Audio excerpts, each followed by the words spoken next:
আসসালামু আলাইকুম। আজকে মুভি স্টোরি নিয়ে এসেছে সম্প্রতি মুক্তি পাওয়া জঙ্গলি মুভির এক্সপ্লেনেশন। সঠিক প্যারেন্টিং এবং ভালোবাসার অভাবে একজন সাধারণ ছেলের জঙ্গলিতে পরিণত হওয়ার গল্প নিয়ে আজকের মুভির শুরুতেই একটি হাসপাতাল দেখানো হয়, যেখানে এক মা তার বাচ্চা প্রসব করছে। ডেলিভারির পর বাচ্চার বাবাকে ফোন করলে বাবা তার বাচ্চাকে অস্বীকৃতি জানায়। বোঝা যায় বাচ্চাটি কোনো বৈধ সম্পর্কের মধ্য দিয়ে দুনিয়াতে আসেনি। নিরুপায় হয়ে মা তখন বাচ্চাটিকে ময়লার মধ্যে ফেলে আসে।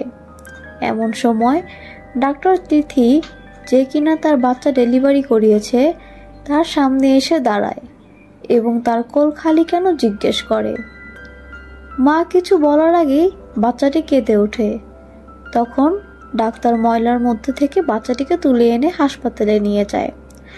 বাচ্চার মা তার পরিস্থিতির কথা খুলে বললে তিথি তাকে জনি নামক এক ছেলের গল্প শোনাতে চায়। আমাদের নিয়ে যাওয়া হয় ফ্ল্যাশব্যাকে। জনি ভার্সিটিতে পড়ুয়া একজন ছাত্র। তার বাবা একই ভার্সিটির একজন প্রফেসর। সেই ভার্সিটির কিছু বাজে ছেলে জনির গার্লফ্রেন্ড নূপুরের আপত্তিকর ছবি তুলে ফ্রেন্ডস গ্রুপে শেয়ার করে। এটা দেখে জনি এসে তাদেরকে ইচ্ছে মতো ধোলাই দেয়।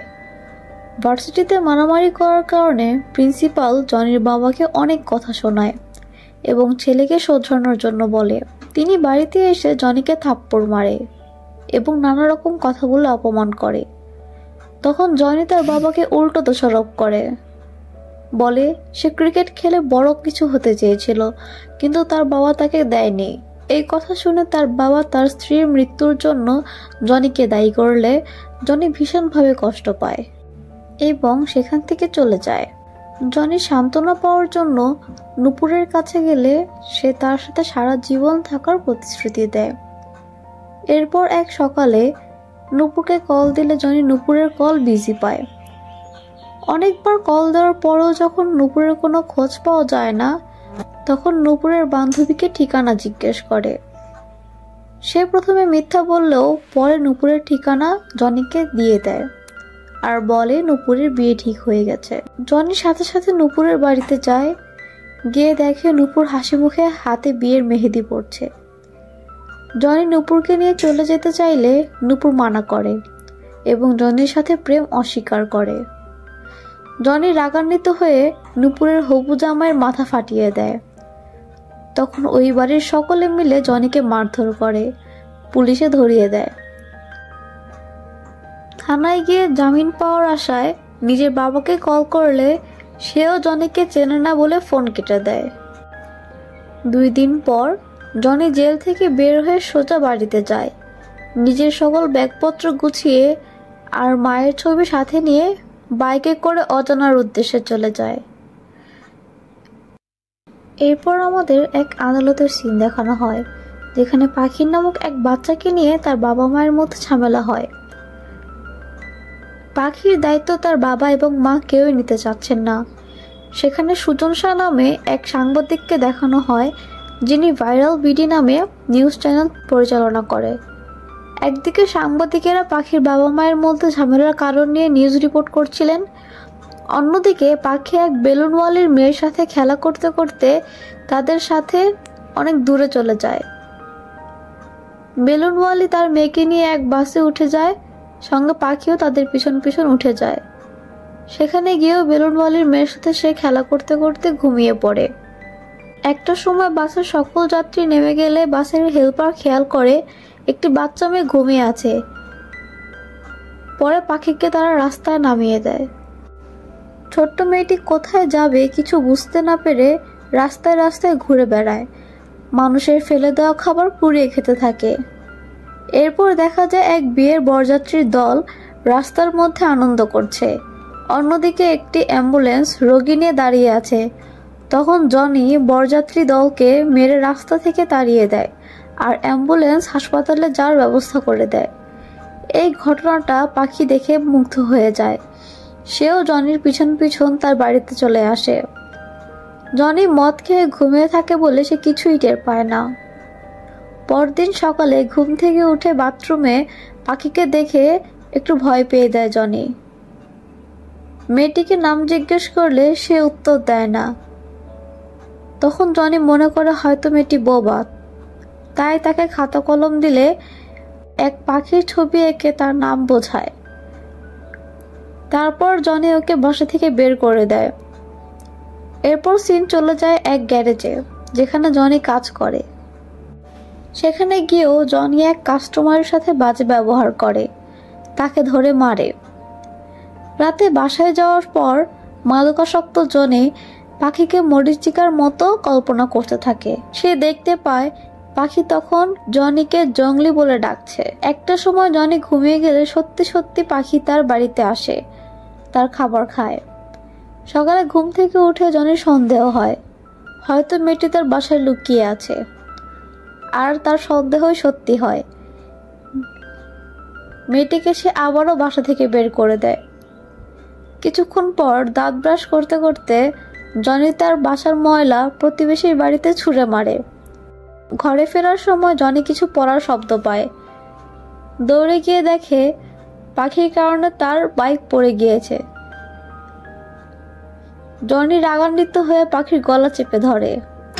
সেই দৃশ্য এক দোকানদার দেখে ফেলে। সারাদিন পর রাতে আবারও পাখি তার বাড়িতে আসে।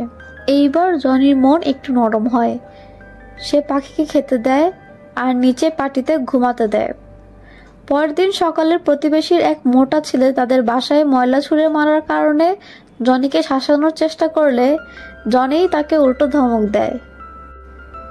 তখন ছেলেটির বোন তিথি এসে জনির সাথে ঝগড়া করে এবং তার বাইকের ওপর ময়লা ফেলে দিয়ে যায়। জনিও তখন লাঠি নিয়ে তিথিকে তাড়া করে।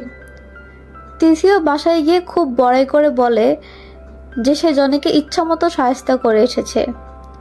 সেদিন রাতে জনি বাড়িতে আসার সময় একটি কেক আর মোমবাতি নিয়ে আসে। পাখির সাথে তার কেকটি ভাগ করে নেয় এবং বলে যে আজকে তার মায়ের জন্মদিন। এরপর তারা ঘুমিয়ে পড়ে। পরদিন সকালবেলা পাখি ঘুম থেকে উঠে জনির মায়ের ছবি মুছতে গিয়ে ভেঙে ফেলে। সেই শব্দ শুনে জনিরও ঘুম ভাঙে। সে প্রচুর রেগে যায় এবং মেয়েটিকে আবারও বের করে দেয়। সেদিন রাত্রেবেলা প্রচুর ঝড় বৃষ্টি হলে জনির পাখির কথা বারবার মনে হয়। পরে পাখিকে খুঁজতে গিয়ে দেখে পাখি অজ্ঞান হয়ে আছে। কিছু লোক তাকে জড়ো করে আছে। হাসপাতালে নিয়ে গেলে পাখি টাইফয়েড ধরা পড়ে। সেই হাসপাতালের ডাক্তার হচ্ছে তিথি। কিছুদিনের মধ্যেই পাখি সুস্থ হয়ে গেলে ওকে বাসায় নিয়ে আসা হয়। এইবার পাখিকে জনি অনেক যত্ন করে, নিজের মেয়ের মতো করে। পাখির জন্য মদ খাওয়া ছেড়ে দেয়, তাকে নতুন জামা কিনে দেয়, স্কুলে ভর্তি করায়। নতুন বই কেনার সময় এক সমকামীর সাথে জনির দেখা হয়। এই লোক জনিকে পটানোর চেষ্টা করে, তখন জনিও তার বিচিতে জোরে চাপ দেয়। সিন কাট হয়ে জনির গ্যারেজে যায়। তিথির স্কুটি নষ্ট হয়ে গেলে ওই গ্যারেজে নিয়ে যায় ঠিক করার জন্য। ওদিকে দেরি হয়ে যাচ্ছে বলে জনি তিথিকে হাসপাতালে নামিয়ে দিয়ে আসে। তিথির মনে জনির জন্য প্রেমের আভাস পাওয়া যায়। তিথি বাড়িতে এলে দেখতে পায় তার বাবা মা তার জন্য বিয়ের সম্বন্ধ ঠিক করেছে। রাজি না হলেও বাবার সম্মান রক্ষার্থে তাদের সামনে গিয়ে বসতে হয় তিথিকে। এমন সময় পাখি এসে তাকে মা বলে ডাকলে ছেলেপক্ষ রেগে উঠে চলে যায়। পরদিন তিথি জনিকে তার ভালোবাসার কথা জানায়, কিন্তু জনি ডিরেক্ট না করে দেয়। কারণ নূপুরের মতো তিথিও বলছিল সে জনিকে কখনো ছেড়ে যাবে না। তখন জনি রাগ হয়ে বলে এই সস্তা কথা তার শুনতে ইচ্ছা করে না। তারপর তিথি হাল ছাড়ে না। পরদিন তিথির স্কুল ছুটি হওয়ার অনেক সময় পরও যখন জনি না আসে, তখন তিথি এসে পাখিকে নিয়ে একটি রেস্টুরেন্টে যায়। এদিকে জনি স্কুলে গিয়ে পাখিকে খুঁজে না পেয়ে অনেক টেনশনে পড়ে যায়। খুঁজতে খুঁজতে এক রেস্টুরেন্টে ওদেরকে দেখতে পায়। তখন জনি তিথিকে অনেক বকাবকি করে। তিথি এসব কিছু তোয়াক্কা না করে পাখি এবং জনির জন্য ঈদের জামা উপহার দেয়। ওদের তিনজনের সময় অনেক ভালোই যাচ্ছিল। জনির সাথে তিথির প্রেমও হয়। তিথির বাড়িতে প্রস্তাব দিলে তিথির বাবা মাও রাজি হয়ে যায়। তবে একদিন সেই দোকানদার পাখির সাথে খারাপ আচরণ করে। পাখিও অসুস্থ হয়ে যায়। জনি সেই দোকানদারকে অনেক মারে এবং তার দোকান পুড়িয়ে দেয়। এটা নিয়ে দোকানদার পুলিশের কাছে কেস করতে গেলে সাংবাদিক সুজনের সাথে দেখা হয়। সুজনকে পাখির সন্ধান দিয়ে দেয় দোকানদার। পাখি অসুস্থ হওয়ার কারণে জনি ওকে নিয়ে হাসপাতালে যায়। টিকিট কাটার জন্য গেলে পুলিশ জনিকে শিশু অপহরণ মামলায় গ্রেফতার করে। অন্যদিকে সুজন পাখিকে নিয়ে একটি রুমে আটকে রাখে। এরপর আমাদের দেখানো হয় এক নতুন ক্যারেক্টার, নাম শারাফাত চৌধুরী। তিনি একজন নামকরা অ্যাডভোকেট। কোর্টে মামলা তুললে অ্যাডভোকেট শারাফাত জনির বিরুদ্ধে ওকালতি করে। এইদিকে পাখির অসুস্থতা দেখে সুজন অ্যাডভোকেট শারাফাতকে ফোন দিয়ে ওকে হসপিটালাইজড করার কথা বললে শারাফাত ডিরেক্ট না করে দেয়। পাখি বারবার জঙ্গলি জঙ্গলি বলে কাটাতে থাকে। কিছুক্ষণ পর সুজন তার প্রতিবন্ধী বাচ্চার সাথে ফোনে কথা বলে। পাখি এবং তার বাচ্চার একই বয়স।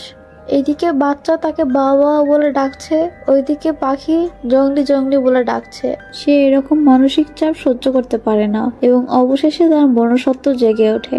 অন্যদিকে অ্যাডভোকেট শারাফাত জনিকে শিশু অপহরণকারী হিসেবে কোর্টে প্রমাণ করার জন্য নানাভাবে প্রমাণ করার চেষ্টা করতে থাকেন। জনির মায়ের মৃত্যুর জন্য জনিকেই দায়ী করেন।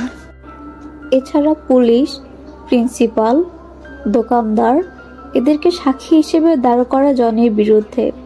শারাফাত চৌধুরী পাখির মা বাবাকে প্রলোভন দেখায় জনির বিরুদ্ধে মিথ্যা অপবাদ দেওয়ার জন্য এবং পাখির বাবা মা তাতে রাজিও হয়।